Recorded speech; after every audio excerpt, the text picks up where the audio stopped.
अस्सलाम वालेकुम दोस्तों, वेलकम करते हैं आपको अपने चैनल लॉ अनवील्ड में। हाजिर हुए हैं आपके सामने एक और नई और इन्फॉर्मेटिव वीडियो के साथ जो है एलएलबी का इस्लामिक जूरिस्प्रूडेंस का टॉपिक। बहुत ही अहम टॉपिक है ये, सोर्सेज ऑफ इस्लामिक लॉ, कि इस्लामिक लॉ की बुनियादें क्या हैं, इस्लामिक लॉ की सोर्सेज क्या हैं, कैसे इस्लामिक लॉ आता है। तो सबसे पहले प्राइमरी सोर्सेज है इस्लामिक लॉ की, वो है होली कुरान। होली कुरान का तो आपको सबको पता है कि अल्लाह ताला का आखिरी किताब है और जो हमारे नबी करीम सल्लल्लाहु अलैहि वसल्लम पर नाजिल हुआ था। और सूरत आयत वगैरह का आपको सबको पता है, ये बताने की ज़रूरत नहीं है। तो सबसे पहले होली कुरान की आप इंट्रो लिखेंगे, उसके बाद ऑर्डर्स ऑफ अलमाइटी अल्लाह जो हैं वो होली कुरान में हैं। उसके अलावा every law of Islam derived from holy Quran. इस्लाम का हर जो लॉ है वो सबसे पहले बेसिक सोर्स जो है वो है होली कुरान। और उसके अलावा क्लासिफिकेशन ऑफ सूराज की जो क्लासिफिकेशन है जो मक्की में उतरे मक्की सूराज हैं और मदनी सूराज हैं, इनकी एक सिग्निफिकेंट निशानी ये है कि ये मक्की सूराज वो जो हैं मुख्तसर हैं, छोटी सी हैं, जैसे सूरह इखलास हो गई। इसके अलावा मदनी सूराज जो हैं वो लंबी सूराज होती हैं, मदनी सूराज, सही है। उसके अलावा सम ऑर्डर्स ऑफ होली कुरान, के होली कुरान में कुछ ऑर्डर्स क्या हैं, कुछ लीगल चीज़ें क्या हैं जो लीगलाइज हैं या प्रोहिबिटेड हैं, तो आप उसमें लिख सकते हैं। आप खुद भी रिसर्च कर सकते हैं। होली कुरान तो सबने पढ़ी हुई है, लेकिन मैंने जो रिसर्च की है उसके हिसाब से टू ऑफर प्रेयर व अकीमुस्सलात व आतु ज़कात सूरह बकरा में है। तो to offer prayer and to जो है पे ज़कात या गिव ज़कात। उसके अलावा right of inheritance to women. आप देखें कि होली कुरान से पहले अरब में जो है वो राइट ऑफ इनहेरिटेंस नहीं होता था वुमेन का, लेकिन कुरान ने वो राइट दिया वुमेन को, वो लीगलाइज हो गया। ये भी एक सोर्स है लॉ का।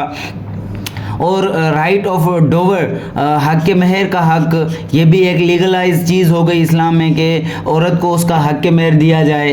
और if anyone blame on an innocent women, ये इनोसेंट वुमेन है, इनोसेंट वुमेन को अगर कोई ब्लेम करेगा, उस पर तोहमत लगाएगा, तो उसकी सज़ा डिक्लेयर कर दी गई है, 80 कोड़े मारे जाएंगे उसको, जो बिना किसी प्रूफ के या ऐसे ही हकीकत ना हो, ना हकीकत चीज़ हो कोई भी, तो वो ब्लेम करेगा, झूठ लगाएगा, तोहमत लगाएगा, तो वो 80 कोड़े उसको लगाए जाएंगे।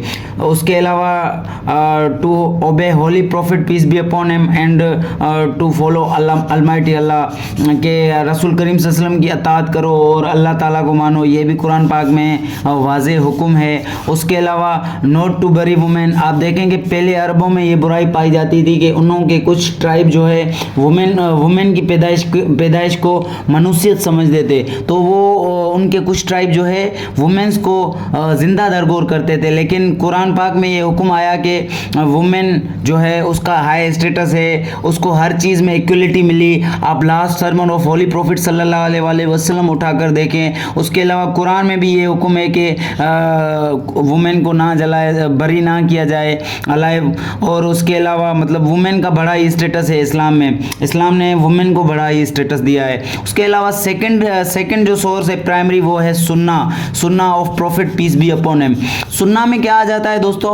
Acts of prophet which performed by prophet legalised on us, के जो काम हजूर करीम सल्लल्लाहु अलैहि वसल्लम ने किए वो हम पर लीगलाइज हो गई, लीगलाइज हो गई। और acts on which profit keep silence also legalised, के जो काम हजूर करीम सल्लल्लाहु अलैहि वसल्लम के सामने हुए तो उन पर आप सल्लल्लाहु अलैहि वसल्लम ने मना नहीं फरमाया, तो वो सारे काम भी हम पर लीगलाइज हो गए। क्योंकि नबी जो आता है वो सीधा रास्ता दिखाने के लिए आता है, तो अगर नबी के सामने कोई गलत काम होगा तो ज़रूर नबी करीम उनकी जो है उनको रोकते या उनसे मना फरमाते। लेकिन अगर जिन कामों पर नबी करीम सल्लल्लाहु अलैहि वसल्लम ने मना नहीं फरमाया वो भी लीगलाइज हो गई।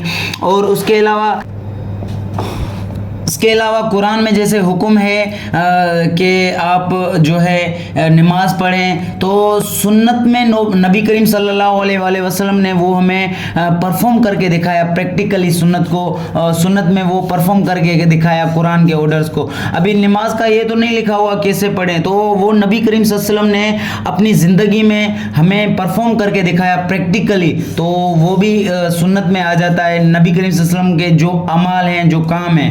अभी इसमें है सेकेंडरी स्कूल ऑफ थॉट, ये थे primary school of thoughts, primary sources of Islamic law, sorry. उसके अलावा अभी secondary school of sources of Islamic law according to Hanafis, क्योंकि दोस्तों पाकिस्तान में मोस्टली, साउथ एशिया में, इंडिया में, बांग्लादेश में आप देखें तो वहाँ पे हनफी स्कूल ऑफ थॉट को फॉलो किया जाता है, यानी हनफी फिक्र को माना जाता है। तो अकॉर्डिंग टू हनफी तो इजमा है, सेकेंडरी सोर्स में सबसे पहला इजमा है। इजमा जो है किसी भी दौर के आलिम जो है, सारे आलिम मुत्तफ़िका तौर पर किसी गैर वाज़े चीज़ पर कोई हुक्म फरमाएं तो उसको कहते हैं हम जो है इजमा। इजमा की जो बेसिस हैं वो कुरान पाक और सुन्ना है, कुरान एंड सुन्ना। तो कोई भी अनस्पेसिफाइड चीज़ पर सारे वक्त के उस उल्मा मिलकर कोई एक मजमूई तौर पर कोई फैसला दें तो उसको इजमा कहते हैं। जैसे तरावी की एग्जांपल है कि नबी करीम सल्लल्लाहु अलैहि वसल्लम ने, हदीस में है कि नबी करीम सल्लल्लाहु अलैहि वसल्लम ने अपनी ज़िंदगी में 3 मरतबा तरावी पढ़ी थी और रोक दिया था पढ़ना, क्योंकि उन्होंने सोचा कि ये फ़र्ज़ ना हो जाए। तो हज़रत अबू बकर का दौर आया जैसे ही पहले खलीफा का, तो उसमें कोई भी तरावी नहीं हुई। उसके अलावा हज़रत उमर का जब दौर आया तो लोग जो है कंबाइनली पढ़ने लगे तरावी, मतलब हर कोई अपने अपने हिसाब से पढ़ रहा था। तो हज़रत उमर ने एक मतलब फैसला राइज किया कि हर कोई इमाम के पीछे पढ़ेगा। उस दौर के सारे उलमा जो है उस फैसले पर मुत्तफिक हो गए। तो ये मुत्तफिका राय थी तरावी जो है इमाम के पीछे पढ़ना, तो ये इजमा है। आप इसकी एग्जांपल में ये लिख सकते हैं। उसके अलावा है क्यास।